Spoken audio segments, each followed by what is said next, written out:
You guys know that I've been doing these news videos for a while, and I have never seen 2K drop a patch this big. 2K24 is over a month old, and we've been playing the beta this whole time. The real game actually just released today. Now, what I mean by that is this patch is so gigantic and has changed so much about the game that it does not seem even like the other game we were just playing. So let's read through just the gameplay changes at the beginning, and then I'm going to pop it up on the screen if you guys want to pause it and read it, because, you know, I don't want to bore you with 3 minutes of the picture up on the screen. You got some gameplay, okay? So drop a like, and let's just hop straight into it. It's going to be a long video, guys. Okay, so gameplay. Standing meter dunks will now properly use the standing dunk rating instead of driving dunk to determine the green window size, which is how it should have been. We've talked about this before. If you had a high driving dunk, that's actually what your standing dunk meter was using, not your standing dunk rating. Anyway, dunk meter logic has been updated to make the window size better reflect dunk difficulty, and we're going to talk about this after we go through the patch notes, because we have a lot to show as well about what actually changed and things like that. But I'm gonna just tell y'all, apparently that hasn't changed. Fix an issue in the on-ball steal system that forced the ball to yo-yo back to the previous ball hand midway through a crossover or behind the back move. Now, I've also heard that has not been fixed. Improved foot planting to reduce unwanted out-of-bounds violations when shooting near the sideline. So, I do like that they made the out-of-bounds more, you know, trigger, where you're not able to just do a LeBron step back on the three-point line and just not step out of bounds. But it was a little bit too crazy. You know, you would just run down the baseline and you'd just be out of bounds taking a jump shot. You know what I'm saying? So I do like that they did that. When blockers jump early and land on ball handlers or shooters, fouls will now be called 100% of the time, which is amazing, because people have been getting bailed out from bad defense by jumping on your back, and then you can't do anything. You're literally stuck there. Anyway, better shot coverage detection for open versus wide open, which I'm excited to see. I've not actually played the game yet, guys, so I'll let you know in a future video and on Twitter what I feel after I play the game today. But slight buff to close shots, wide open jump shots, and limitless range. Now, I talked about this on Twitter last night. Most people agree with me, but of course, you already know some people just want their hand held on video games. I do not think that shooting should be made easier. It's already not that hard, and Mike Wang said himself, the gameplay director, that he wants people to not shoot as good on 2K24. It's literally in the game to where you're going to have to play more real basketball and things like that. We have played 3 years of 3 hunting 2K, where the guard can score every single point. I don't think that a lot of people want to see that back, and I really do not think they should make shooting easier. But that's where we're at now. And by the way, I'm hearing that limitless range is still not fixed, but we'll talk about that, of course, after this. Fixed an exploit that allowed players to double dribble by alley-oop / fake passing to no 1 in 1v1 games. Removed pass interceptions on right stick up, as it was being abused for easy steals with no risk. Now that is huge right there. I have not talked about it because I did not want it to get out there. I've knew it for about a week now, where you were able to spam up on the right stick and there was no penalty. You could just crazy steals like in the lanes, and you weren't being penalized for it. So I'm glad that's being fixed. A lot of the comp pro-am players and stage players were abusing that. Now, updated adrenaline system to account for successfully stopping post moves and no longer consume boost when driving directly toward the rim. Fixed a minor aesthetic issue with Klay Thompson's jump shot. Addressed a rare issue in which the ball can get stuck on the stanchion. I don't even know what that is. Changed the heat check and recharge player indicator icons to only display when relevant. So apparently that works now. Limited the distance from which rebounds can branch to putbacks. Fixed an issue that was causing putbacks and mid-air jelly layups to be classified as covered even when no defenders were nearby. Improved the responsiveness of stopping when setting a screen. Updated quote-unquote griefing logic to differentiate good versus bad full court shots and also account for players with high grades. Fixed quote-unquote excessive violations committed event from firing off multiple times incorrectly. Good defensive possession incorrectly firing, camping out of bounds, and improved bad timeout logic for teammate grade. Addressed a rare issue preventing players from being able to break out of certain pass animations. So that is a lot, okay? A lot to take in, guys, but trust me, we're going to go through people's tweets that have already played the game and see have they actually changed this? Okay, so that's really important to see, because we've known for a long time now that 2K can say things and it doesn't necessarily mean that. So here's a little picture right here. If you just want to, for some reason, pause the screen, boom, there you go, pause the screen, you can read it yourself. But we have a lot more to talk about. I cannot do that. Now, this one, I believe, could be the most important thing of the entire patch, because as you guys know, we've been complaining about the lag, latency, delay, whatever you want to call it, since the game has came out. They've tried to do some fixes, but haven't really fixed it. Well, in the patch notes, it says many improvements to performance, stability, and visuals have been made to enhance the overall experience in the city, made changes to reduce user-reported latency during multiplayer games in the city. Now, as you guys are hearing so far while I'm reading these notes, I'm not like, I don't have an anger, or I'm not also happy because I haven't played the game to see that these things have changed yet. I'm giving it to you as soon as I've got this information, and then we're going to go off people that have played the game this morning. But of course, a future video is going to be needed.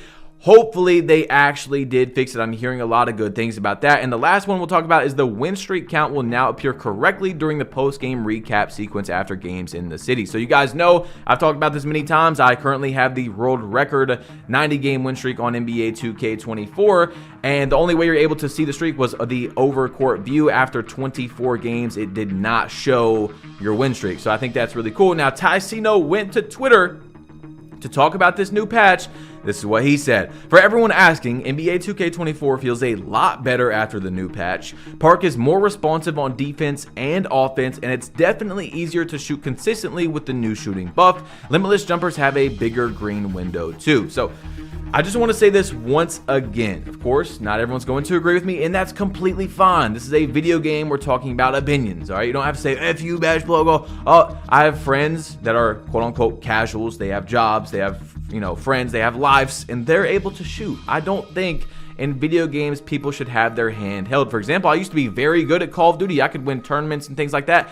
I'm not as good anymore. People have gotten better at the game over the years when I have not been playing as much, and I don't complain about the game because I'm just not as good anymore. That's what happens when you stop playing the game as much. There is a skill gap in so many games. Now, before we get into everyone's tweets today to talk about what they felt like, I made a very important tweet, and this is what I said. Important read. Was waiting to post this, but now it's the perfect time. Made this build a few days ago to play the 1v1 event. I already have it GOAT tier as proof this isn't just a few games. And I'm shooting damn near 80% from 3 with a 92 mid-range and a 76 3-pointer, which is the sauce, by the way, this year, guys, unless you're making a meta guard. There is zero reason to buff shooting in anything park-related. Zero. Now, some people, of course, they can't shoot, they're mad, they need to take out their anger on someone, they don't understand the tweet, things like that. I'm not saying everybody should be shooting 80%. I understand I'm a content creator, I'm able to play the game more than other people. No, almost no one should be shooting 80%. That's 1v1 theater, and I've got a huge core. I know how to get open. I'm shooting basically all wide open shots, you know, things like that. Of course, if you make a meta guard, you're probably going to be shooting 60, 70% if you're elite, because you got to be fighting through screens, and you know your stamina's low, and you got to peer lockdown on you at all times, things like that. The shooting should not be super easy, or we're going to have a 2K22 where it's too easy and you already figured out the game. You guys see what I'm saying? I don't think that the game should hold your hand. You should not be as good at 2K24 in October as you were at 2K23 in August. You see what I'm saying? Right before 2K24 came out. That's the whole point, in my opinion, of a yearly released game, is that it comes out, it's different. You have to learn it. You have to figure it out. You have to, all the ins and outs of the game. You shouldn't just get on right away and be just as good as you were. In 2K22 with Hall of Fame Sniper, you could load up the game and just be good right away. I was just as good as I was in 2K21 a week into the game. That's not how it should be. Laker fan went to Twitter and he said they did fix the driving dunk equals standing dunk meter size, but driving dunks are still bad. So onto a 65 driving dunk center it is. It's so bad to see. Driving dunk is going to be the most useless rating all year from start to finish. So Laker fan, out of anybody, I'm trusting their opinion on the dunk meter because he is a pure slasher. He loves to do stuff like that, and it has not been fixed. So I'm sorry to you guys once again that went high driving dunk builds, but in my opinion, I mean, I've been making so many builds that don't have driving dunk, literally don't have it, because I actually don't see the point of it. Driving dunk is nice if you have it really high, like you can get some cool dunks, a little bit of limitless range, but how expensive it is to get that, just not worth it in my opinion. I feel like you could really do so much better on your build going no dump. Now, Grinding said, bro, Park feels so smooth first couple games on. Need to test Pro-Am 3v3 and 5v5 because that's where I was the most delayed, but W so far. So I want you guys to let me know in the comment section if you played 2K24 so far, how you're feeling about this new patch. Are you actually seeing less latency and stuff? Because I'm seeing a lot of creators say that, but who knows? EJ went to Twitter and said, oh my god, 2K fixed the delay. The park feels so smooth now in the new patch. The park feels so smooth. Lots of people are saying this. I haven't tried it yet, like I said, but the wreck also got a new background. You guys see right here, it got a new core, or I don't know what it is, okay, but it's definitely different than it was before. Are they going to drop a new wreck core with season 2? Because that's what it did say in at the community day, as you guys know, or maybe they just pre-dropped it already. I don't know, but custom shoes in the wreck, as you see, are now working. You're able to use your custom shoes in the wreck. I know a lot of people were, you know, commenting about that and things like that, but it is fixed now.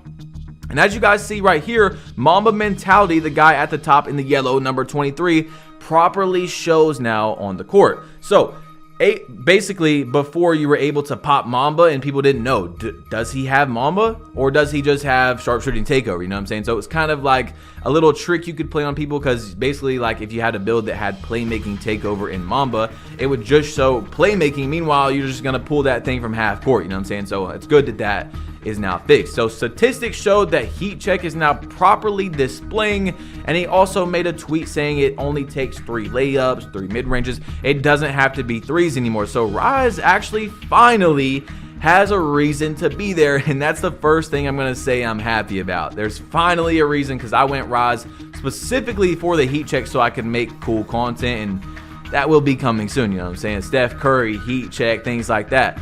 It will be coming soon. Now, check this out, man. It now shows, as Hank the Tank's post says right here, the console of the top 10 players on the rep leaderboard next to their names.